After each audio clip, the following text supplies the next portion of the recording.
கும்பகோணம் சக்கரபாணி சுவாமி திருக்கோயில் தெப்பக்குளத்தில் மின் விளக்குகளால் அலங்கரிக்கப்பட்ட அழகிய தெப்பத்தில் சக்கரபாணி சுவாமி விஜயவள்ளி மற்றும் சுதர்சனவள்ளி தாயார்களுடன் எழுந்தருள வைகாசி பௌர்ணமி தெப்போற்சவம் நாதஸ்வர மேலதாள மங்கள வாத்தியங்கள் முழங்க இன்றிரவு வெகு சிறப்பாக நடைபெற்றது. இதில் ஏராளமானோர் கலந்து கொண்டு தரிசனம் செய்தனர்.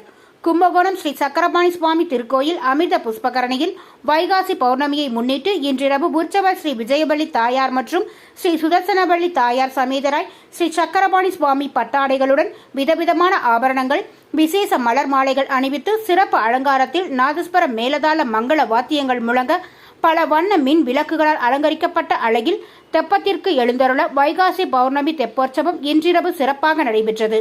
இதில் ஏராளமானோர் கலந்து கொண்டு தெப்பத்தில் விழா வந்து காட்சியளித்து சுவாமிகளை தரிசனம் செய்தனர்.